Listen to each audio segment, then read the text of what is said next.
This grandpa calls 911 saying that he just shot his entire family. His name was Don. He was living with his daughter Sarah and her 6 kids, so basically his grandkids, but Sarah was really afraid of this man. And for good reason, because back in 2001, he and unalived her 8-year-old brother while hunting, but he claimed that it was an accident and he gets arrested, but 3 years later he gets out, but he's not allowed to own a weapon. That's not really justice. But anyways, after offing his son, he became very bipolar. Sometimes he'd be a loving grandpa, but sometimes he'd be a complete a-hole. Sarah really wanted to leave, but she was struggling financially, and with 6 kids she had no choice but to stay. And on this day, for whatever reason, Don gets pissed off and he grabs a gun. What gun? I don't know. Walks up to Sarah and in an instant he pulls the trigger and but he wasn't done. Enraged, he goes room to room and blasts all 6 of Sarah's kids. They're his grandkids, not a bunch of strangers. The youngest one was 3 months old. I don't know if he was possessed or something, but then he calls 911 and tells officers what he done. When cops show up, before they can even say a word, he himself in the head. What the f? Officers are horrified. They walk into the house and inside was a bloody massacre. The children's body were scattered all over the house, all in different rooms, so most likely they were literally running for their lives from the person that they call grandpa. That's so sad and terrifying, and to this day no one knows why he did such a heinous act of evil, and all we know is 3 children were found in a basement wrapped like mummies. In 2003, the Pasadena area were shaken when 4 young children went missing over an 18-month period.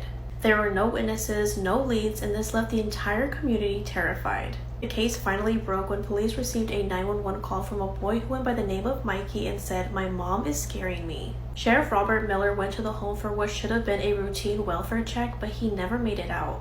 He was later found deceased inside and mauled so badly that investigators never really knew what exactly happened to him. Once police arrived, they started searching the home and they went down in the basement, and that's when they discovered 3 of the missing children. Each one was deceased and they were wrapped in fabric like mummies, and they were placed in disturbing positions. The person behind these kidnappings was Abigail Reed, and she wasn't in the basement. She was found upstairs in a hollow hallway, deceased from a self-inflicted gunshot wound to her face. In the kitchen, investigators had discovered a handwritten note that they believed that Abigail had wrote. The note said, "The 4th one is different. He's drawn to the darkness. He'll survive because he's the one." The 4th child that she is talking about is that young boy who called 911, whose real name is Michael Morris. During captivity, Abigail had brainwashed him into thinking that she was his real mother. Police had discovered him locked in a closet, malnourished, and deeply traumatized. After that incident, Michael had spent nearly 20 years in a psychiatric hospital in San Bernardino County. But in October of 2024, he was released. Around that same time, Abigail's younger sister Alice was promoting a book about her sister's life and crimes, and all of that publicity triggered Michael. On Halloween night, Michael had attacked Alice in her home, unalived her boyfriend before heading to the TV studio where she had just appeared. Once he was there, he opened fire and unalived 7 people before stabbing the host, Jennifer Novak. Jennifer fought back, turned the knife on him, and stabbed him in the face. Michael survived, was arrested, and is currently awaiting trial in 2026. To this day, Michael has never really explained what happened inside of that house, and in fact, he has never spoken a single word since that incident. But here's the twist, none of this is real. The missing children, the disturbing note, the boy who never spoke, even the Halloween massacre, it's all a part of a chilling plot for a brand new horror movie called Traumatica. This film blends horror with the realism of true crime to make you think that this was just ripped from the headlines. And that's what makes it so terrifying. Child is believed to have been abducted from his home.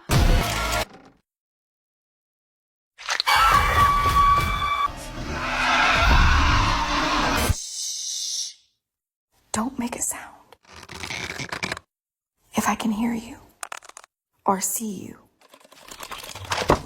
then the monster will come and get you. You look nervous.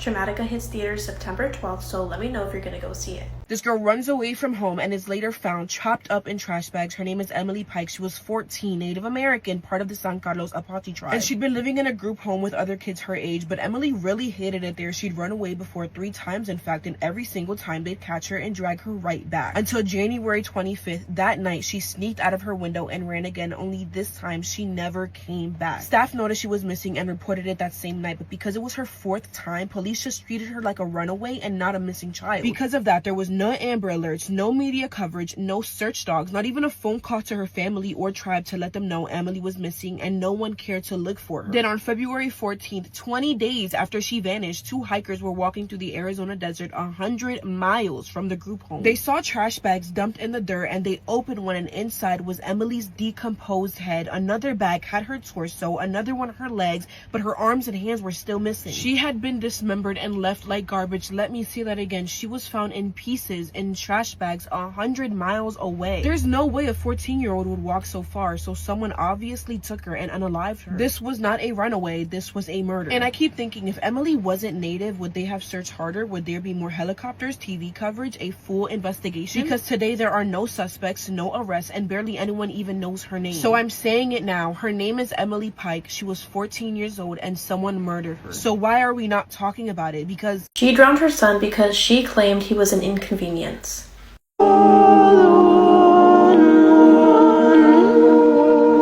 9-year-old Alejandro Ripley was a nonverbal autistic child who lived with his family in Miami, Florida. On May 21st of 2020, around 8:50 p.m., Patricia Ripley had made a call to 911 pleading for help. Patricia claimed that while she was driving, she was hit by a blue 4-door sedan which caused her to crash.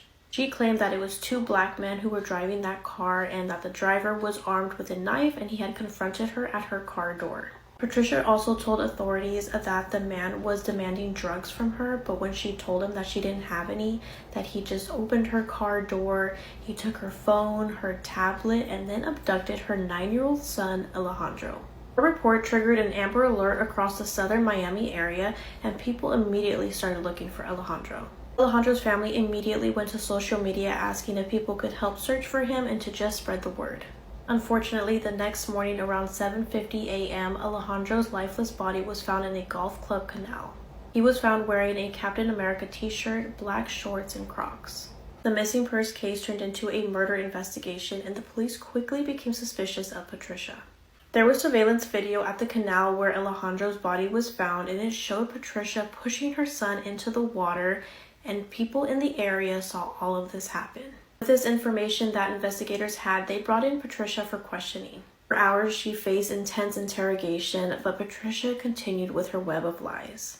Throughout their investigation, police finally pieced together what really happened that night.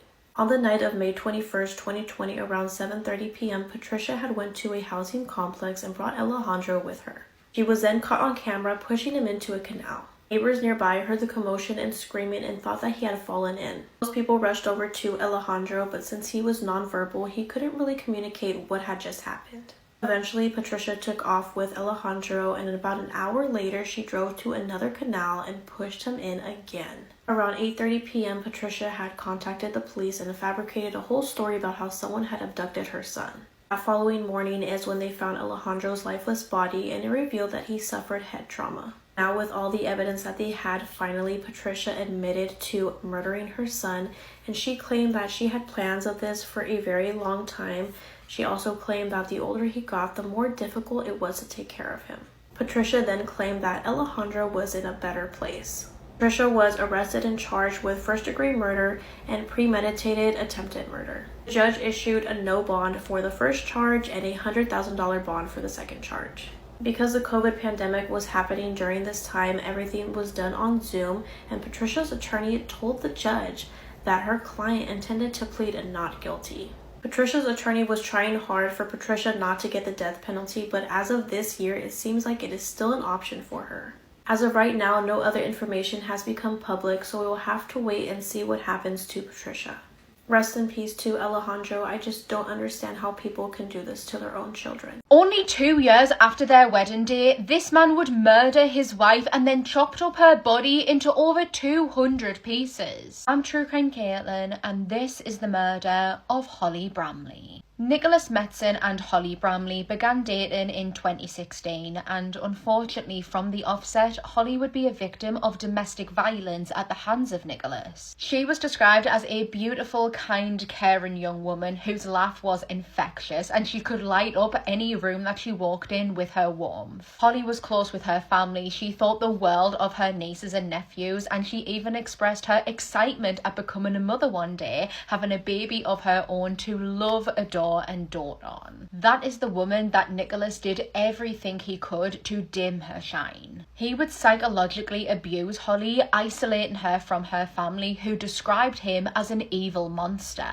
He was possessive over her, controlling, and he would do the most horrific things just to traumatize her. He would attempt to and successfully murder several of her pets. On one occasion, he put her puppy into a washing machine, and on another pet in a food blender. The couple married in 2021 and lived together in Shuttleworth House Flats in Lincoln. On the 24th of March 2023, Holly's family began growing concerned because they hadn't been able to contact her in a couple of days, so they contacted the Lincolnshire police and asked them if they would conduct a welfare check just to make sure that Holly was okay. When they arrived at the flat later that day, Nicholas was home, but Holly was nowhere to be seen. Nicholas told the officers that he and Holly was apparently the abuser in the relationship, got into a massive fight, and she had left a couple of days earlier with a couple of members from a mental health support group. There was a prominent bite visible on Nicholas's arm, and when the officers questioned him about it, he used this as evidence that Holly was an abuser, telling the officers that Holly had bitten him before she left. Also prominent in the flat was the thick, distinct smell of bleach. The flat appeared as if it had been newly redecorated. Furniture had been moved around. It didn't look like it would be in the place where it should have been. Small dark spots and splashes were noticed on the walls throughout the flat, which resembled blood. There was a bloody towel on the floor and also bloody bed sheets. Police ended up leaving this day. However, when they went back another day to again ask Nicholas where Holly was, he jokingly said that she might be hiding under the bed. A few days later, a man walking along the river with them would discover some plastic bags in and around the river. Curious as to what was inside, he went to investigate. When opening up one of the plastic bags, he initially thought that he had discovered some animal remains, up until he noticed a human hand in one of the bags. These remains would be confirmed to be those of 26-year-old Holly Bramley. Police divers who went into the river were able to recover upwards of 224 remains that belonged to Holly. Nicholas had murdered her and then extensively dismembered and chopped up her body parts, disposing of them in the river. One of the remains that were never recovered, however, was Holly's heart. It was determined after a 13+ hour autopsy that Holly Bramley had been stabbed at least 4 times before her death and before being dismembered. Likely Nicholas had put Holly into a headlock position to restrain her, and he got that bite on his arm from Holly because she bit him to try and free herself. Nicholas would hide Holly's body in a kitchen cupboard for up to a week before the police even arrived at the flat. So it's believed that her body was in that kitchen cupboard when the police first arrived.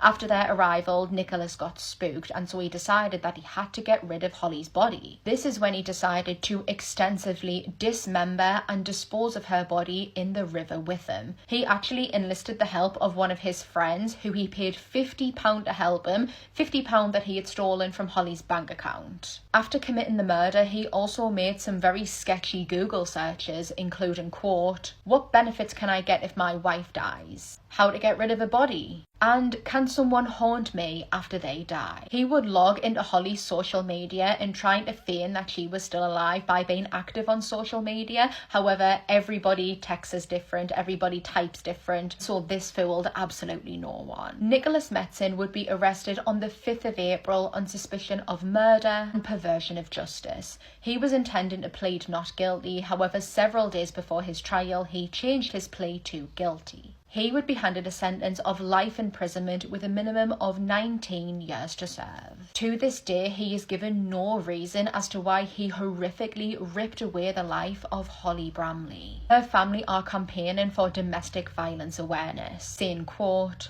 "Let's make domestic abuse everyone's business for Holly's sake." This woman claimed that her 18-month-old daughter would become the next Jeffrey Dahmer and killed her because of it. I don't think that I've ever been more angry reading a true crime case. This is Cheyenne Hill. Police were called to Riley Children's Hospital in Indiana on November 23, 2022 after Cheyenne's daughter, 18-month-old Eliana, was admitted with horrific injuries. Eliana was severely malnourished and had a brain bleed, a broken collarbone, bruises on her face, and a swollen and deformed head. After seeing just how bad her injuries were, someone in Child Services notified authorities about Eliana's condition, which sparked an investigation into Cheyenne. While she was still hospitalized, Cheyenne told police that Eliana would become the next Jeffrey Dahmer, a serial killer who killed at least 17 men and boys starting in 1978. She went on to say that she believed her daughter was not a nice kid and that something wasn't right with her. When police asked her why she compared her 18-month-old to Jeffrey Dahmer, she laughed, and as Eliana lay there dying, Cheyenne called her an asshole. Sadly, just a few days later, little Eliana would die because of her injuries. Her death was ruled a homicide as a result of blunt force trauma to the head. Early on in the investigation, it came to light that a couple of witnesses noticed bruises and swelling on Eliana's face in the days leading up to her ultimate death. And on one occasion, a witness even told Cheyenne that she needed to be taken to the doctor. But Cheyenne snapped back at them and said, quote, "No. Under no circumstances are you to call an ambulance or take her to the hospital. I will make the decisions. That is my child." End quote. Cheyenne would eventually take her into the hospital, but not for another 8 days. Authorities also found that Cheyenne reportedly told a neighbor that Eliana was going to kill someone one day, and she also blamed Eliana as being the reason why her boyfriend wouldn't marry her. Even with all of this evidence, it would take nearly a year for Cheyenne to be arrested in connection to her daughter's death. During the trial, prosecutors couldn't prove that Cheyenne was the one who inflicted the injuries, but they were able to prove that Cheyenne neglected Eliana after the abuse. Cheyenne reportedly left Eliana in critical condition after the abuse and went to work, which is what ultimately led to her death. On Tuesday, Cheyenne was convicted of child neglect causing death and was sentenced to 30 years in prison. She showed no emotion or remorse in court. It's stories like this that anger me so much and make me realize that not everyone should be allowed to have kids. He stumbled out the door with a knife in his chest and minutes later died on the floor. But he wasn't the victim, and what he did is nightmare fuel. It was the end of April 2010 in Ludington in Michigan. Chloe Stout was living in the area. She was the most adorable little first grader at Lakeview Elementary School. They had 2 sisters, Kennedy and Kylie, and they were all just the most well-behaved, sweet little girls. Now, sadly, the girls' mum and dad had actually split up, so they were living with just their mum, Kelly. And Kelly had started dating this guy called James Bellinger on and off, and at the time of the case, they were off. But they kind of stayed like social friends. They would see each other from time to time. James was kind of dating other people, but he'd always tend to come back to Kelly. And he did have one previous conviction for DV, but that was kind of the only thing on his record. There were no other obvious signs that he'd ever hurt anybody, especially Kelly's girls. So it was absolutely wild one night when police got a call to report a dead child at the home. Now, police raced over there and absolutely did not expect what they found. There was not only little Chloe lying dead in the house, there was also James. The 2 other little girls were fast asleep in their beds, and some absolute horrors had been unfolding in that family home. Now, Chloe was taken away for an autopsy, absolutely horrific. You know, what the hell has happened to this little child? And Kelly, the mum, just told this harrowing story to the officers. She said James had showed up at the home that night. It's not 100% clear what happened, but her and James were definitely taking some extremely hard substances. Kelly then apparently went to bed and woke up just after 5 a.m. to James waking her, telling her that he's killed her daughter. She then, in her half-drunken state, stumbled in, sees her daughter dead on the floor, and then pushes James out of the apartment. But he had a knife, and he plunged the knife into his own chest. He stumbled around, he was pushed out of the apartment, and then stumbled his way back in somehow, and then collapsed on the floor and died. And police found so much substance paraphernalia in that house, it's absolutely appalling. When you're supposed to be the mother of these 3 little girls, how the hell are you doing those sorts of things in that home? Kelly was arrested because of this, obviously rightly so, and she was in huge trouble. She failed a substance test, and she was charged, I believe, with not only child neglect, but big substance charges too. It sounded like there was evidence that she was using the home as like a drug den, essentially. As if this story couldn't get any worse, the autopsy confirmed everybody's worst fears. Before she was murdered by James, she was also SA'd by him. The medical examiners found his fluids on her. The 2 other girls were rehomed, and Kelly was honestly given only a matter of weeks behind bars before being released. I believe she now gets supervised visits with the girls, and obviously James didn't get any kind of punishment for his crimes, but the trash well and truly took itself out.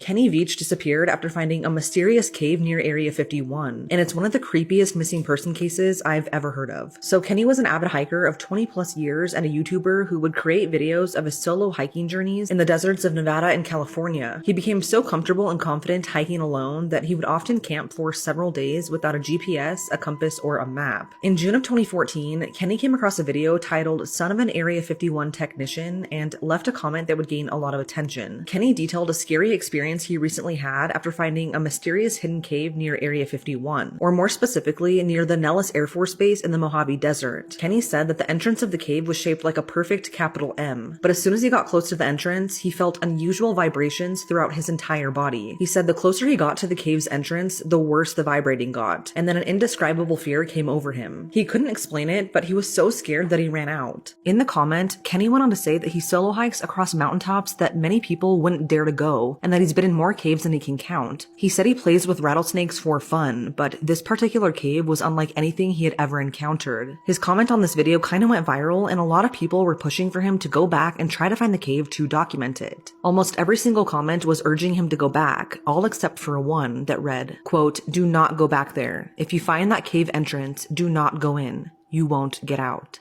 End quote. But this didn't stop Kenny, and on November 10th, 2014, he set out once again to try and find the M Cave. It was originally only supposed to be an overnight hike, so he kissed his girlfriend goodbye and told his family that he'd be back the next day. But Kenny disappeared that day, and he's never been seen again. When he never came back home, his girlfriend reported him missing, and a massive search was launched. Authorities began searching an abandoned vertical mine shaft that was in one of Kenny's recent videos, and there they found his cell phone. Several miles away, they also located Kenny's car. Other than this, no trace of Kenny has ever been found, and because of the nature of his disappearance, it sparked chilling conspiracy theories as to what could have happened to him. One theory is that Kenny became lost or injured and succumbed to the elements, or he could have possibly been killed by a wild animal. Another theory is that he accidentally fell down a mine shaft somewhere and just hasn't been found yet. But one terrifying theory that people have come up with is that the M Cave that Kenny found and was trying to locate again was the entrance to a secret government facility, and that his disappearance was due to him stumbling across government secrets in hopes of keeping him quiet. And of course, the biggest conspiracy theory that people have come up with is that Kenny disappeared after encountering aliens since the cave was near Area 51. But obviously these are all just theories and have never been proven. A more realistic theory has been brought up by his girlfriend. She says that it's possible that Kenny died by suicide as he reportedly struggled with his mental health in the years leading up to his disappearance. She mentioned that he left behind his camera, so he obviously was not going on that hike to film anything as most people thought he was. This would make sense considering a few life changes before he went missing. Just the year prior, Kenny suddenly quit his job to become an inventor. He reportedly invented an improved version of a toilet paper holder, and he even submitted the concept to Shark Tank. Kenny also tried to sell his house, but under one odd condition. He demanded that the new owner had to hire him as a caretaker and continue to let him decorate the house in his own style. Because of this weird condition, he never had any offers. Regardless, it's now been 10 years, and Kenny's disappearance remains unsolved. This terrifying woman killed her boyfriend and then tried to feed him to his own children. I promise you that your jaw is going to be on the floor the entire time during this case. Catherine Knight came from a very, very small farming town in Australia where the primary job source was a slaughterhouse. That is going to be very important later on. Her home life was really, really toxic and violent. Catherine actually claims that her father would essay her mother in front of her up to 10 times per day. Catherine was a very complex and aggressive child. Literally, her own friends were terrified of her. Catherine dropped out of school when she was 15 with dreams of working at the slaughterhouse, where they would unalive 600 animals per day. And Catherine really, really enjoyed this in like a super creepy way. Even her co-workers were like side-eyeing this trick. Catherine would go out of her way to hit animals that would run in front of her car. This woman is seriously messed up and capable of unimaginable violence. Around this time, Catherine met her first husband, David Colette. This would be her first of extremely violent relationships. Catherine was so violent and manipulative and abusive. She was a really tall, fiery redhead and would go after men that were smaller than her so she could physically dominate them. Catherine and David's marriage was literally just full of insults and injuries for David, and Catherine attempted to unalive him multiple times during their marriage. The first time was literally on their wedding night. They had just gotten married, consummated the marriage, and then he woke up to his new bride choking him. And then another time was 6 weeks after their first daughter Melissa was born, when she came after him with like a broken piece of a glass bottle. David did finally try to leave Catherine. She took their 2-month-old baby daughter Melissa to the train tracks and just left her on the tracks as a train was approaching. Luckily, there was a man nearby that like swiftly went and got Melissa off the train tracks with literally seconds to spare before the train would have gone over her. And for doing this, Catherine only spent 1 day in a hospital and then was released with Melissa back in her custody immediately. And David took her back. They were on and off for another 8 years and even had another baby. Catherine would be extremely abusive to the kids and David. She literally fractured his skull once, and David stayed with her, never pressed charges against her. It was actually Catherine that officially ended things with David, and then Catherine would jump from relationship to relationship, each one being more violent and dark and twisted as the last one. One of these relationships, Catherine unalived her boyfriend's 8-week-old puppy. Catherine would do all this stuff to these men and they would just stay and they would never press charges against her. And it was usually Catherine that would end the relationships at the end of them, except for one man who literally was so afraid of Catherine that he ran away. Literally disappeared to get away from her. When Catherine was 38 years old, she began dating this gentleman named John Pricey. John is described as extremely hardworking. He had plenty of friends. He was really funny and sweet and very devoted to the children that he had with his ex-wife. Of course, this relationship with John was just as violent and abusive as all the other ones that Catherine had had in the past.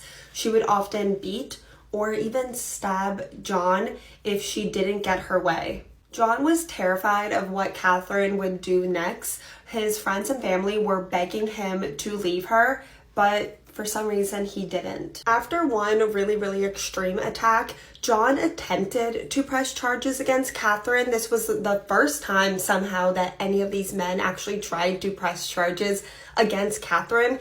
But they told him that it would be about 3 weeks until he got his day in court and something could actually be done against Catherine. But John had a feeling that by that time he would probably be gone already. He was terrified of what Catherine was going to do to him next. The exact same day, John told his coworkers if he did not show up for work the following day, that meant that Catherine had killed him. And tragically, it was that same night that Catherine brutally unalived John. I actually can't even tell you all of the details on what she did to him.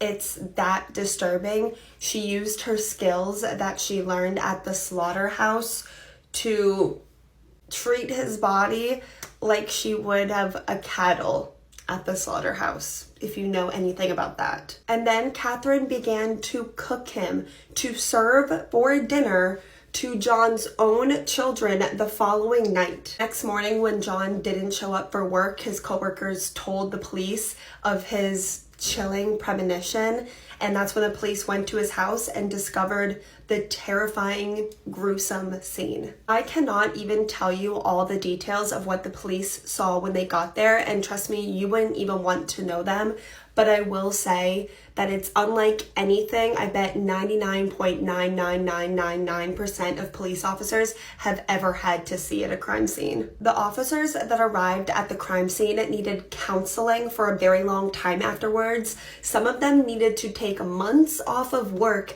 and some of them could not eat meat for a very long time. Amongst the terrifying, gruesome, brutal scene was the kitchen table that was set for dinner, this really disturbing, disgusting dinner that Catherine had prepared, and there was a plate ready for each of John's children that would be coming over that exact day. John's head was still in a pot that was on the stove. And Catherine was just sleeping in the bedroom without a care in the world of this terrifying, gruesome, brutal scene that was just outside the bedroom door. Catherine Knight is the first woman in Australian history to be sentenced to life in prison. The judge marked her file never to be released. Good, because she is really, really scary. To this day, Catherine has never given a motive for what she did to John or even shown any remorse. She is just pure evil. Let me know what case you'd want to see me cover next, and I love you guys so much. I'll see you tomorrow. This is the case of the girl in the shed. She was kidnapped at gunpoint while walking home from school and was held captive for 9 months. I'm True Crime Caitlin, and this is Abby Hernandez. 14-year-old Abby was a freshman at Kennett High School in North Conway, New Hampshire. She was described as bubbly, funny, friendly, a typical teenage girl. On the 9th of October 2013, Abby had finally finished another day at school, and she was counting down the days for her 15th birthday, which was just in a couple of days' time. As she was walking home, the route that she knew like the back of her hand, the route that she walked every single day, a car pulled up alongside her. Inside the car was 34-year-old Nathaniel Nate Kibbe. Nathaniel asked Abby if she wanted a lift, and ordinarily Abby would say no. Her home was only around about a mile away. It wouldn't even take her 20 minutes to walk. But on this day, she'd been wearing new shoes that were rubbing on the back of her heel and gave her blisters. So with every step that she took, she was in pain with her feet. She considered Nathaniel looking at him, and she thought that he looked very normal. He gave a very regular vibe, nothing that would raise any alarm bells. And so she thanked him and climbed into his car. From the moment that Nathaniel drove off, his demeanour completely changed. It was almost as if he had taken off a mask. Out of nowhere, he pulled a gun on Abby and warned her that if she screamed, he would shoot her. Frozen in fear, Abby would be handcuffed and had her phone broken in two right in front of her eyes. Nathaniel would drive them 30 miles away to his home on a trailer park. Throughout the drive, Abby tried her best to stay as calm and collected as she could. She tried to plead with Nathaniel a little bit and told him that if he let her go, she would not say a word, but her bargaining got her nowhere. When they arrived at Nathaniel's trailer, Abby would be blind cuffed and gagged before being forced into a shed type thing in his backyard. Inside of the shed, it was cold, it was dark, and it was like a prison. Over the next 9 months of her captivity, Abby would be repeatedly physically, emotionally, psychologically, and sexually abused by Nathaniel Kibbe. He kept her under his control and in a state of constant fear. There was some sort of wire that ran around the shed, and Nathaniel told her that if she tried to open the shed, or if someone else apart from him tried to open it, the entire shed would blow up in flames and incinerate her. There was a camera inside, and he told her that he was always watching. He would taser her. There were instances where she was restrained down to his bed while wearing a dog shock collar. He would beat her. He would threaten to kill her, threatened to kill her family, to kill her friends and her pets. He would drug her, and he would force her to wear a nappy so that she didn't have another excuse to leave the shed. Food and water for Abby was also very sparse. Throughout all of this, Abby tried her best to stay calm and just focused on her survival.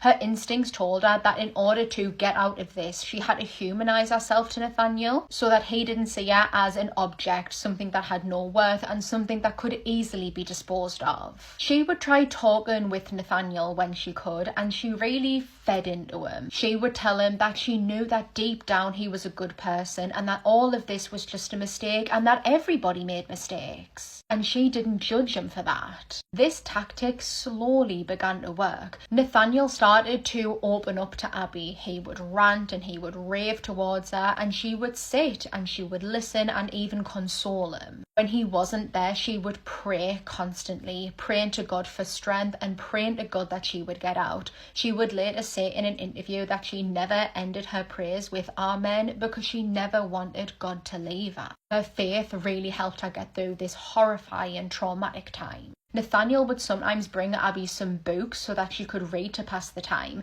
Eventually, he brought her a cookbook where there was a name scribbled inside. That name being Nate Kibbe. When she discovered this, Abby asked Nathaniel, "Who's Nate Kibbe?" And he went white as a ghost and said to her, "How do you know my name?" Alongside kidnapping Abby, keeping her captive and everything else that he was doing, Nathaniel was also involved in other illegal activity. He was a professional counterfeit cash creator. So he would make fake cash and sell it. Eventually, he developed so much of a trust with Abby that he would allow Abby to create this money with him as well. In July 2014, he sold some of this fake cash to someone that he met over the internet. This woman went to use it at a Walmart and she was caught. Infuriated and frankly embarrassed about it, she rang Nathaniel, telling him that she had rang the police and, quote, "Whatever you're making in your damn basement, you better clean it up right now because they're coming for your ass." She had no idea that Abby was being held captive there. Shortly after this, riddled with anxiety and paranoia, Nathan decided that he had to get rid of Abby. Thankfully, he decided to not kill her. She was either blindfolded or had her eyes covered with a hat that she was wearing. Nathaniel took her to his car where he drove the 30 miles back to North Conway. He dropped her off on the outskirts of the town on a dark road in the middle of the night, opening up the door and demanding her to get out. Just before he pulled away, he gave Abby one final warning. She was never to go to the police to tell them where he lived or to tell them his name, because he had gotten her once and he would get her again, just to knock that fear into her one last time. Abby would walk back home, finally a free woman after 9 long months. The fear that Nathaniel had instilled in her was very real, and it took around about a week before she felt safe enough to tell police what happened to her, who was responsible, and where to find him. Nathaniel Kibbe was arrested 8 days after releasing Abby. In 2016, he would plead guilty to a total of 7 charges, including kidnapping. He would be sentenced to 45 to 90 years imprisonment for this. This means at the earliest possibility of him getting parole, he will be around about 80 years old. Abby has gone on to live her life, qualifying as a hairdresser and becoming a mother. She is grateful for the simple things in life, fresh air in her lungs and the sun on her face. I'm sure you've been seeing him all over your For You page. Wade Wilson, the Deadpool killer, Walmart Joker, the creepy guy with the face tattoos. Whatever you want to call him, here are the terrible things that he did in Florida in 2019. Of course, this weirdo was from Florida. Wade Wilson's biological parents were only 13 and 14 years old when they found out they were pregnant. They knew that they were unfit, so they put Wade up for adoption. Wade was a pretty normal kid until his teen years, and then his behavior did like a full 180. He was having these really intense mood swings and also experiencing paranoia. Like he believed fully that aliens were out to get him. The paranoia only got worse when he began to abuse substances, and in his teen and early adult life, Wade Wilson was in and out of prison dozens of times. He got in contact with his biological father when he was 18 years old, but he only ever reached out to him when he needed help or he needed some money. On October 6, 2019, Wade Wilson was 25 years old. He did not have his repulsive face tattoos yet. Him and his girlfriend Melissa went to a nightclub that night. I've never been to a nightclub in Florida. I can only imagine what it's like. At the club, Wade met this guy named Jason, and Wade wanted his girlfriend Melissa to go back to this like random guy Jason's house with him, but she was not comfortable with this. She did not want to go to this like random guy's house. So this led to a fight between Melissa and Wade, and then Wade stole Melissa's car and then left the club, just completely abandoning Melissa at this club alone. So Melissa calls a friend to come pick her up, and then once she's already gone, Wade returns back to the club, where Wade met and began flirting with 35-year-old Christine Melton. Christine was at the club with her friend Stephanie, and Wade was able to convince the two women to go back to that random guy Jason's house with him. I don't know what his obsession was with going to this guy Jason's house. That's something that is unanswered in this case. That Jason guy still lived with his mom, and his mom was not happy that he was bringing all these random strangers into her house in the middle of the night. So after Christine and Wade slept together, Wade and the two girls went back to Christine's house. Christine's friend Stephanie had to go to work around 6 a.m., so she left Wade and Christine at Christine's house alone.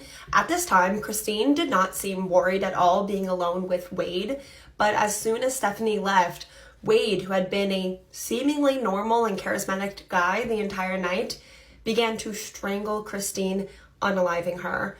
No motive, none that we know of, just pure evil. Wade then tried to put Christine's body in the trunk of her own car, but when he failed, he stole Christine's car and her cell phone and began repeatedly calling his girlfriend Melissa over and over again until she answered. Melissa, who's still upset about the fight they had the night before and the fact that her boyfriend literally stranded her at some nightclub and then stole her car, didn't really want to speak to Wade, but he was begging her to meet up in person. So eventually she reluctantly agreed to meet Wade at her job. Imagine how shocked and surprised Melissa was when Wade drives up, not in her car that he had stolen from her the night before, but in a completely different vehicle that she had never seen before. She knew that something was wrong right then and there. Wade was trying to force Melissa into Christine's car, but she refused. So Wade got out and began to physically attack her, and it's only like 8 a.m. Somehow, and I have no idea why, because Wade is huge, like 6'6", Melissa was able to escape, and then Wade fled the scene. So while Wade is just driving around aimlessly, still in Christine's car, he came across 43-year-old Diane Ruiz. Somehow, either by, force or Diane's own free will, he was able to get Diane into Christine's car, but when Diane attempted to leave, he attacked her. He began to strangle her and attempted to unalive her. Wade actually did believe that Diane was already gone, so he drove to an area that he could dump her body, and that's when he realized that Diane was still alive. So Wade ran over Diane's body with Christine's car 10 to 20 times. So after randomly killing two innocent strangers for literally no reason, Wade calls up his biological father and told him that he had just killed two girls. And this wasn't like a I'm scared, I'm gonna call my dad for help kind of thing. Wade was excited, and he was telling his dad details about the crimes he had just committed like they were cool.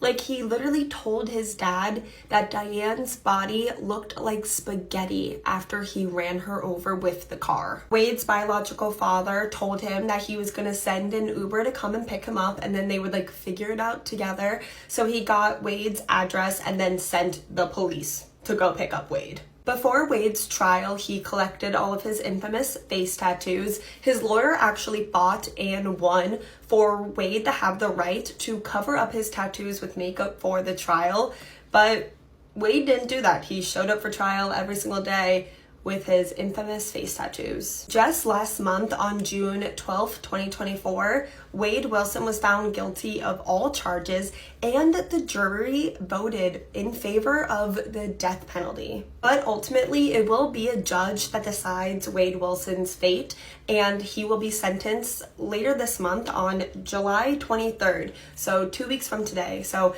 if you want to keep up with updates, I'll be keeping you guys updated on my story, so make sure you follow so you won't miss any of those updates. This case is so bizarre, and I almost feel like there has to be more to the story, or is Wade Wilson just purely evil? Like, what makes a person just snap and one day just kill two innocent strangers? Like, he didn't even know them. Almost makes me feel like there has to be more to the story, or this wasn't Wade Wilson's first time. Is there more victims out there that we don't know? I mean, what do you guys think? And also, do you think that Wade Wilson would have just continued to go on this deadly rampage until he got caught? Definitely leave all your thoughts, theories, and questions in the comments for me. Also, let me know what case you'd want to see me cover next. I actually know what case that we're covering tomorrow because it got kind of a surprising update today. I'm sure you guys know about it already.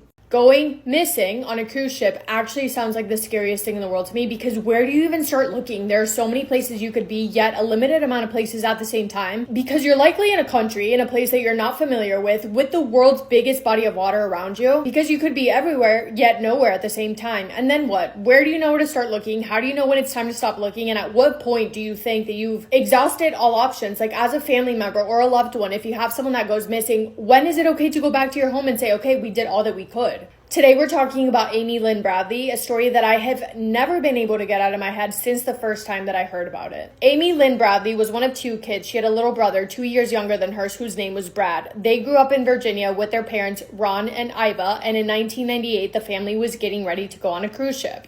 At the time of this story, Amy was 23 years old. She had just recently graduated college. She got her first apartment on her own and just secured a full-time job working as a marketing assistant. And in 1998, her father won an all-expenses-paid family cruise ship from his employer, and the family decided to go as their last big family trip before Amy and Brad really fully started their adult lives on their own.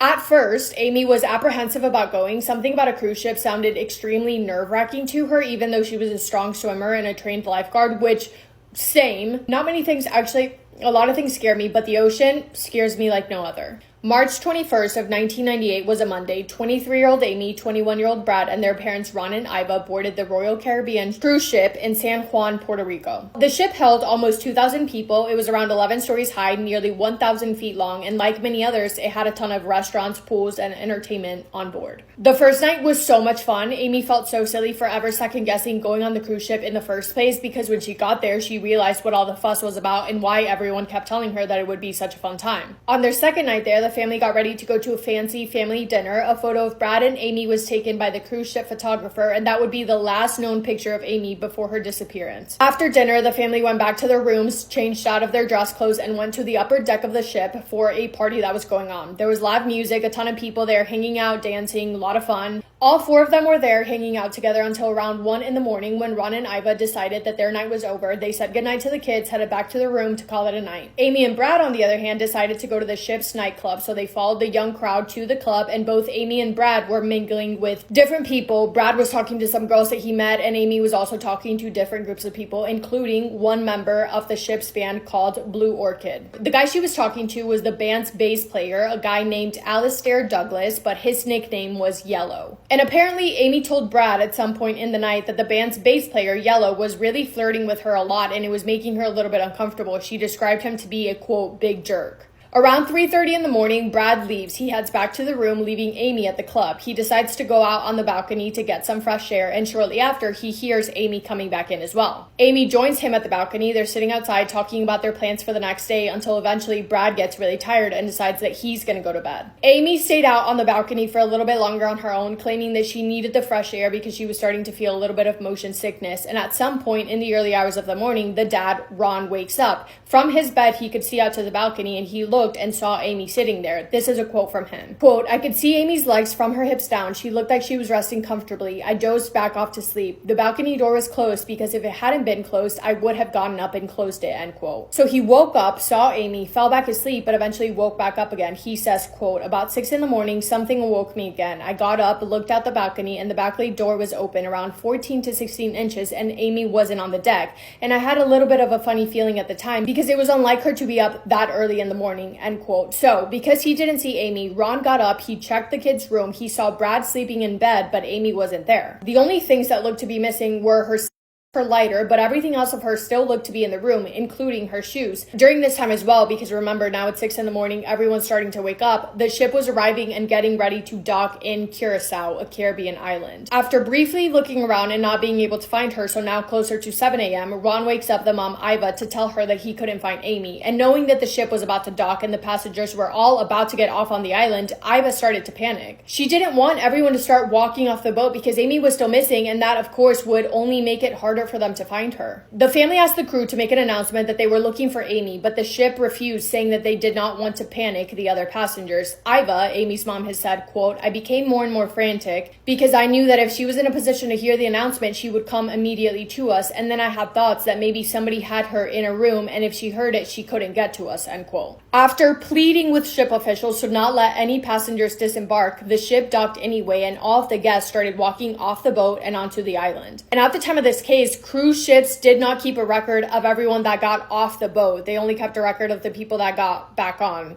which it wasn't until 7:50 a.m. that the staff made an announcement over the loudspeaker and decided to finally conduct a formal search on the ship. Officials claimed that they searched through all 11 decks, all common areas, all crew areas, and found nothing. Amy's parents are freaking out by this point. They're already feeling super worried and concerned, but even more so now that people are going in and off of the boat because they felt like they were losing control of the situation, and obviously the staff on board didn't seem to have any concern or urgency whatsoever. So her parents are saying, well, what do we do now? What's the next step? Can we start questioning everyone that's getting back on the boat to see if they have seen her, if they know anything? And the ship staff is like, no way, we are absolutely not going to worry everyone on the ship because you can't find your daughter. And on top of that, we're absolutely not going to disrupt our schedule because you can't find her. Staff tells Amy's families that they have two options, that they are, one, more than welcome to stay on the island and look for Amy on the island and find their way back home on their own eventually, or two, to get back on the ship with them and continue looking for her there, which is an incredibly difficult decision. You can either, one, stay on this foreign island and continue looking for your daughter there, having no idea whether she is or isn't on the island, or get back on the ship to continue their trip, hoping that they didn't just abandon their daughter on this island who is on her own and likely in danger. Well, they were not going to risk leaving Amy, so the Bradleys get off the ship with their luggage and decided to stay in Curacao to look for Amy. But before making the decision to stay on the island, Brad says that Yellow, the bass player from the band, came up to him and said, hey man, I'm sorry to hear about what happened to your sister. And he remembers thinking that that was really strange. So now they're on this island with their things, not having any clue where to even begin this search that they now have to conduct, and they're watching the cruise ship drive away from them. In Curacao, the family contacted the American Embassy for help. The FBI also got involved as well. And possibilities really seemed endless, but it sounded like it really came down to two options. Either there was foul play involved, someone took Amy and did something to her, or two, there was a tragic accident of sorts and Amy fell overboard and she was in the ocean somewhere. When the FBI joined the search, they brought in helicopters, boats, and the Coast Guard to search the ocean following the general path of the ship, but they found nothing, just the open ocean water. They also learned that the thorough search that had been done by crew staff wasn't really that thorough after all, because really the only areas that they searched were the common areas. They didn't even really bother searching through the guest rooms, which was extremely alarming. After having no luck on the island, the Bradleys decided they needed to get back on the ship, so the FBI and the family hopped on a plane to meet the ship at its next stop so they could reboard the ship and investigate further. And they were well aware that they were in a race against time because the cruise ship didn't have long before it was over, and when it was over, all and any potential witnesses and or suspects would walk off the boat and go back to their normal lives all over the world. So they had to act quick, and they started to piece together Amy's last known movements. They knew that she had been at that nightclub with her brother. They knew that she came back to the room and hung out on the balcony with Brad until Brad went to bed. They knew that she had to have left the balcony sometime between 5:30 and 6 in the morning. They knew that she changed her clothes because the jeans that she had been wearing were still in her room. They knew that she took her lighter and that she left her shoes behind, but they didn't know where she was going. And then a witness came forward. She came forward saying that she saw Amy earlier that morning with the bass player from the ship's band, Yellow. She said, quote, I saw Amy and the band member walk over and up to the next deck above us, and about 10 minutes later, he came walking around by himself, end quote. Two other girls came forward as well, saying that they saw Amy and Yellow together by the elevators around 5:45 in the morning. We also know that Yellow and Amy had been dancing together and that he was flirting with her to the point where it made her uncomfortable enough to to make that comment to her brother Brad. A cruise ship video promoter also gave the FBI clips that he had taken at the nightclub that night, which included clips of Amy and Yellow dancing together holding hands. And then Brad remembered the weird comment that Yellow made to him about being sorry for what happened to Amy, because Brad realized that when he said that to him, Amy's disappearance was not yet public knowledge. This is a quote from him, quote, "That was a really odd thing to say that early in the stages of this thing, you know? Nobody knew except for my family and I and security that something may be wrong," end quote. Now the Bradleys are thinking something is fishy about this guy Yellow, and the FBI thinks so as well. So they bring this Yellow guy in for questioning, and they also have him take a polygraph test. And his story really isn't adding up, because he claims that the last time that he saw Amy was around 1 a.m. He said that afterwards he took the staff elevators to go to his room and to go to sleep. But there's video footage of him dancing with Amy around 3 a.m, so why is he lying? Yellow also claimed that someone knocked on his room early in the morning to ask him if he had seen Amy, because he was one of the last people to be seen with her. He says that he got woken up around 6 a.m, but at 6 a.m, the only person who knew that Amy was missing was the dad. The dad hadn't even told the mom or the brother yet, but Yellow was claiming that he was told at 6 a.m. That was a lie, and again, if he had nothing to do with it, why is he lying? So Brad is stuck on the weird comment that Yellow made to him apologizing for whatever happened to Amy. He can't shake off how odd this comment was. Meanwhile, the parents as well remember something that happened at their family dinner the night of her disappearance, something that did not seem odd at the time, but now looking back was definitely a little bit unsettling. Before their fancy dinner, they had the ship's photographer take pictures of them, you know? And on a ship, usually when a photographer takes pictures, they post them somewhere up for sale, and on this occasion, they had them for sale outside of the restaurant. But every single picture of Amy was missing from the board, which was really weird because the photographer said he precisely remembered printing them and putting them up, but they weren't there, so someone must have taken them, and to this day, it is unknown who took them or why they were missing. The FBI continued their investigation on the ship. They questioned multiple people and interviewed Yellow extensively, but their investigation led nowhere. And unfortunately, eventually, the cruise was over, the ship docked, and everyone got off and returned to their normal lives. Everyone went back to their normal lives except for the Bradleys, whose lives from now on would never be the same. They got on the ship with their daughter and were forced to get off without her. Back in Virginia, the Bradleys were doing what they could to spread the word on Amy's disappearance. They made a website. They tried to give the case extra exposure by using social media, pleading for their daughter's safe return home. They were absolutely heartbroken. Brad and Ron returned to the island of Curacao to search for Amy several times, but they never had any luck. And it was so difficult because they were there, but they didn't even know what they were looking for or if they were looking in the right place. In May of 1999, so over a year after Amy disappeared, a Canadian man named David Carmichael came forward claiming that in August of 1998, so over 8 months ago, but only 5 months after Amy went missing, he was on a beach in Curacao when he saw a girl walking with 2 men. He said, quote, "She looked frightened, like she was about to say something when one of the guys motioned her away and gave me a menacing look," end quote. The girl ended up walking away with those 2 men, but this guy, David, remembers thinking that it was a really weird interaction because the girl looked to be so scared and it looked like she left without saying whatever it was that she was about to say to him. He also noticed that the girl had 2 very distinct tattoos, a gecko and a Tasmanian devil. Amy Bradley had those exact tattoos. David didn't think too much on the encounter until he got back to the States and saw a picture of Amy on America's Most Wanted. He saw the picture of her and he knew that the girl that he saw was Amy. He immediately called to report it and even flew to Virginia to meet with her parents. He has been quoted saying, quote, "I am haunted by that encounter with Amy. I knew it was her," end quote. The FBI sent out a crew to the island to investigate this lead, but given that 8 months had passed, more than 8 months had passed since David claimed to see her, they were unable to find her and or anything that may have helped their investigation. During this time, the Bradleys were introduced to a private investigator to work the case and help them find Amy, a man called Frank Jones. And long story short, this was awful. The family ended up getting scammed by this quote-unquote investigators for over $100,000. What this man did, disgusting. He led the family on a wild goose chase that was all based on lies. He told them that there were sightings of Amy alive on the island. He came up with fake tips and sightings, even staging a picture of what he claimed to be the back of her head and photoshopping the tattoos to really make the family believe that she was really still alive. He made up this whole story about how the investigation was going to work and talked about all the dangerous things that him and his team had to do to be able to recover Amy safely. He even went as far as making the Bradleys fly to Miami under the impression that that would be the place where they were all going to reunite once they were able to get Amy back safely, and then he went ghost mode. The family ended up receiving a call from a man who supposedly knew Frank, who told them, this guy Frank is scamming you. Everything that he is telling you is a lie, and he's just taking your money and using it to live his nice life on the island. Which is literally so evil. The family is heartbroken, devastated. They're going through the hardest thing a family can go through at their lowest point in their lives, and this guy just came in to take advantage of it and scam them out of their money. This guy was later prosecuted for fraud and was forced to pay the family back, but still, so much time was wasted, and it was time that the family would never be able to get back. After that, they were left devastated. Of course they were, and it wouldn't be until May of 2002 that they would get another lead.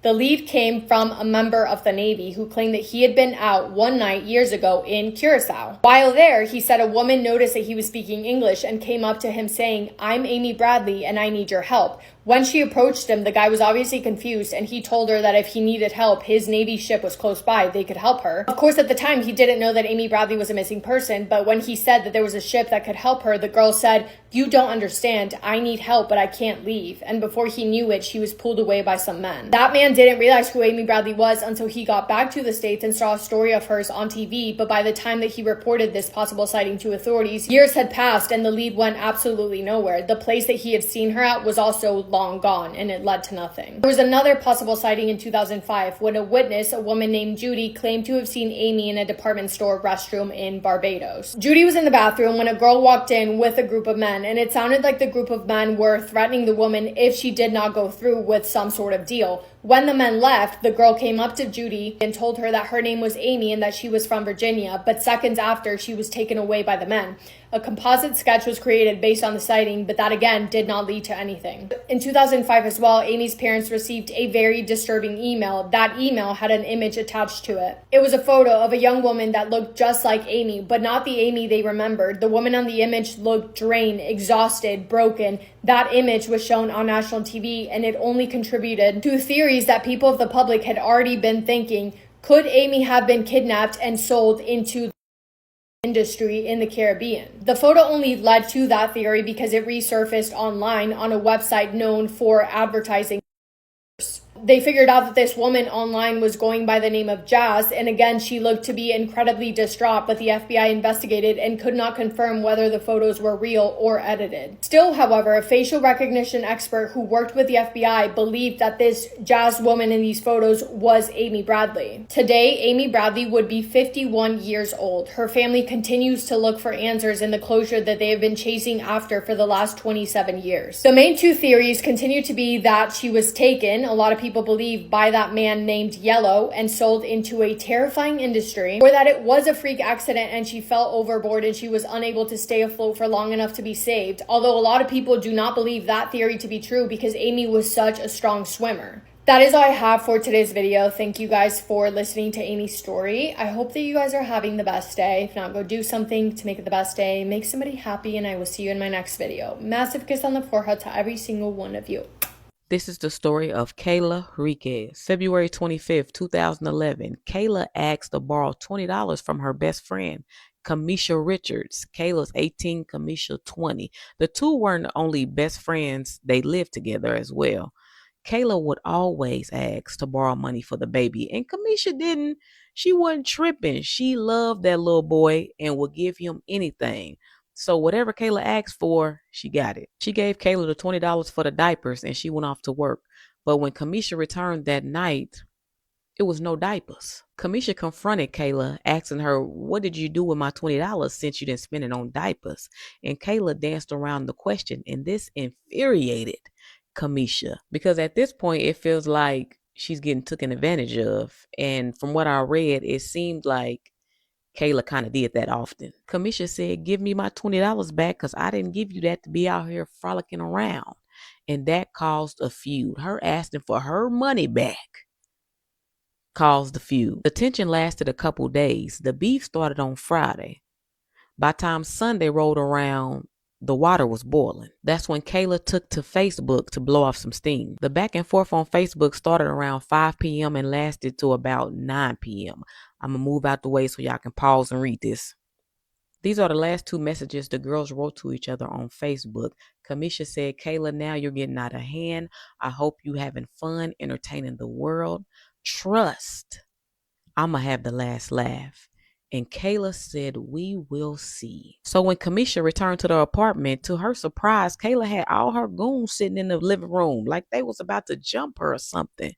But that didn't intimidate her. She walked right up to Kayla and said, "Do you have my money?" And Kayla made it very clear that she was not giving Kamisha her $20. She was showing out because her little friends was there.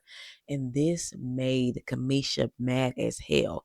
Kamisha went to the refrigerator, took out Kayla's baby's milk, and dumped it right there on the kitchen floor. The two started fighting immediately after that, and Kamisha is getting the best of Kayla.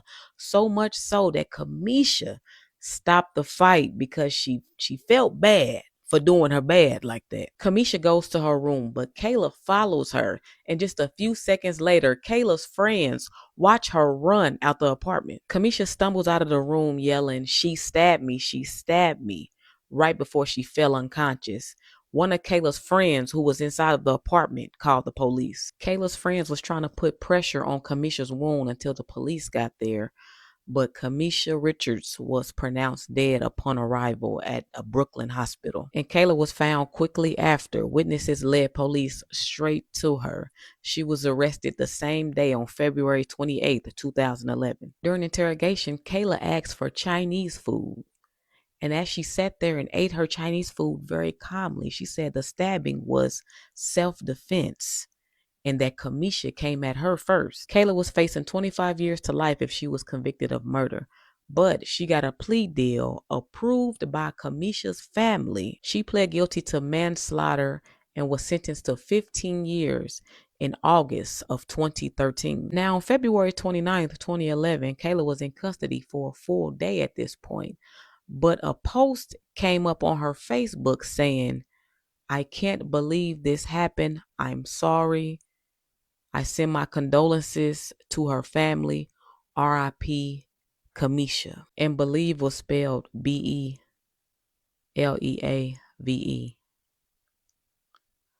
That was all I needed to see right there.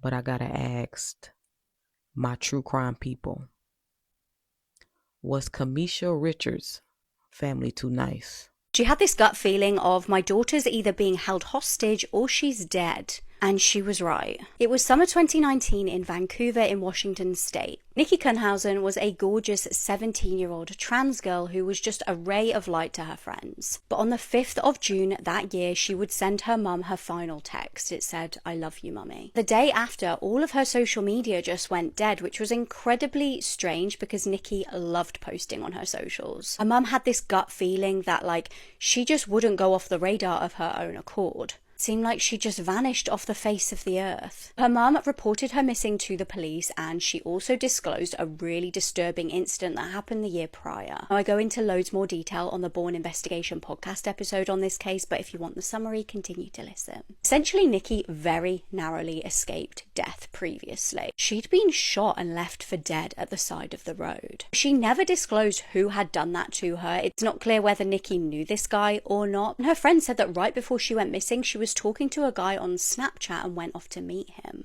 At this point, detectives got a search warrant to look on her Snapchat account, and they found her chat history. She'd been talking to an older guy called David Bogdanov. Now, he was super elusive when police tried to get hold of him. Eventually, they managed to force him into an interview, essentially. But his story was, yep, I met up with her, we got into a car, I realised she was trans, and I kicked her out the car. Honestly, some of what he said was absolutely disgusting, and I go into way more detail, like I said, on the podcast, but I can't say it on here. But without any real evidence, they had no idea where Nikki was at this point. They had to let him go. That was until the December, when a hiker found a human skull. Next to it was a very distinctive high-vis jacket, and I say that it's distinctive because it was seen in a lot of Nikki's selfies. Suddenly, it started dawning on everybody that, oh my god, this is Nikki's skull. Now, a phone cord was left at the scene, which was absolutely harrowing because this was deemed to be the murder weapon. Phone data proved that David's story didn't add up. He didn't just kick her out of the car and go to work like he said. He'd taken a detour after this meeting and had gone up Larch Mountain, the exact place where the skull was found. Now, that placed him at the scene of the crime, and obviously police could now now finally arrest him after all of this time. He was charged with murder, but his story changed. He decided to say that this was all self-defense. He was like, oh, we got into an argument in the car and she reached for my G. Then I strangled her with a cord. The details are honestly wild, but thankfully the jury saw right through his lies and he was found guilty of murder. He was given 20 years behind bars, and if you want to see exactly how this investigation went down, head over to the podcast episode. This is the story of Lawrence Lovejoy. In the summer of 2003, Valerie Justice was visiting her retired mother, who babysat in her spare time. A little girl was getting dropped off by her father, and her father just happened to be Lawrence Lovejoy. After that first encounter, Valerie seen Lawrence a few more times at her mother's house. In that last visit, Lawrence just happened to mention that he was looking for a place to stay. And since Valerie's 15-year-old daughter was away for the summer with her father, she offered Lawrence to stay with her in her apartment. The two played like roommates for the first few weeks, but eventually they started sleeping together, and by the end of the summer, they were in a full-blown relationship. When August rolled around, it was time for Valerie's 15-year-old daughter, Erin Justice, to come home. But Erin, who is this I'm coming home to? Who is this man? She wasn't too fond of Lawrence. And rightfully so. Girl, I just left this summer and I just come back in August and you already got a man living here? Come on. Even though Erin was not feeling Lawrence, Valerie said she did not want to end the relationship. But she did say she didn't want to keep shacking up with Lawrence because she wanted to be more of a Christian lady. So he had to marry her or he was out of there. And of course, being the homeless man that he is, Lawrence agreed. And after just 4 months of being together, he asked Valerie, will you marry me? The two got married November 7th, 2003 at the courthouse, and Erin was with them. Valerie said it was beautiful and she was ready to start their life together. But just a month after that, when Valerie got home from work, she walked into Lawrence and Erin arguing loudly over her being on the phone with boys. Valerie said, let me handle my daughter. I don't need you to tell her what to do. Valerie said she was confused on why Lawrence was so mad about Erin being on the phone talking to boys. I mean, she is a teenage girl. What do you expect? Valerie told Erin to avoid conflict. Just wait till I get home before you use the phone, which is crazy, but Erin agreed. After that, things quieted down for a few months. Erin was in driving school and her and Lawrence were getting along. They was laughing together. He would take her out to drive. The family even got a dog together. Valerie and Lawrence found a house that they wanted to potentially buy. She was happy. She picked up a second job just to make sure she had the down payment for this house. But with her picking up that second job, Erin was at home alone most of the time with Lawrence, who worked overnight. They were set to close on the house on March 4th, 2004. But just 2 days before, Valerie called Erin just to check on her. But when Erin answered the phone, she sounded a little off. She asked Erin was she okay, and she said yes and hung up. And about an hour later, Valerie was getting a call from the police telling her to come to her friend's apartment. When Valerie got to Erin's classmate apartment, she seen that she was visibly shaking. Erin told the police that Lawrence sexually assaulted her when she got home from practice. Erin was taken to the hospital to get checked out, and they seen that she was not penetrated, but she had saliva on her cheek and her breast. Now, Valerie was iffy. She thought Erin was just making this up because her and Lawrence didn't really get along. But Erin said, hey, I'm telling the truth. Now, back at the police station, Lawrence is saying a whole different story. He said Erin is making all of this up because he got on her about her cell phone usage.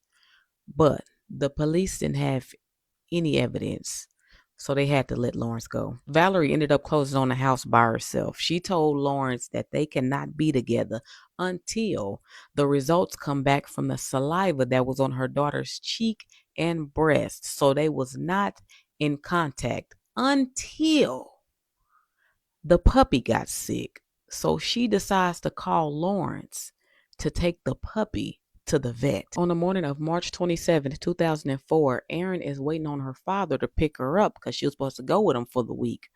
But he ended up canceling the last minute. Now, Lawrence is supposed to be on his way to pick up the puppy, but Valerie don't want them two to cross paths. When Valerie found out that Aaron's father canceled, she hurried up and called Lawrence and told him to reschedule the dog appointment.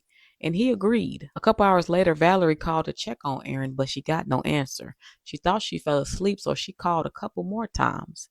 Still no answer. So she told her boss, I gotta go check on my daughter. When Valerie walked in her house, she found her daughter face down in a tub full of water. She was not only beat to death, she was stabbed to death as well. During interrogation, even though Lawrence could not tell the detectives his whereabouts between the times of the murders, they still had to let Lawrence go because of lack of evidence. It wasn't until 3 months later, when the DNA results came back a positive match to Lawrence Lovejoy, he was convicted of the murder of Aaron Justice. In 2007, Lawrence was sentenced to death, but it was overturned to life without the possibility of parole. And I did forget to mention that Aaron had a crazy amount of over-the-counter cough syrup in her system. They think that he forced her to take that. I don't know why. I think that he actually went over there to try to force her to take the case up off of him. And she was probably like, no. But I'm also still stuck on the fact that she knew that man 4 months, moved him in, and married him, all while her daughter was away for the summer.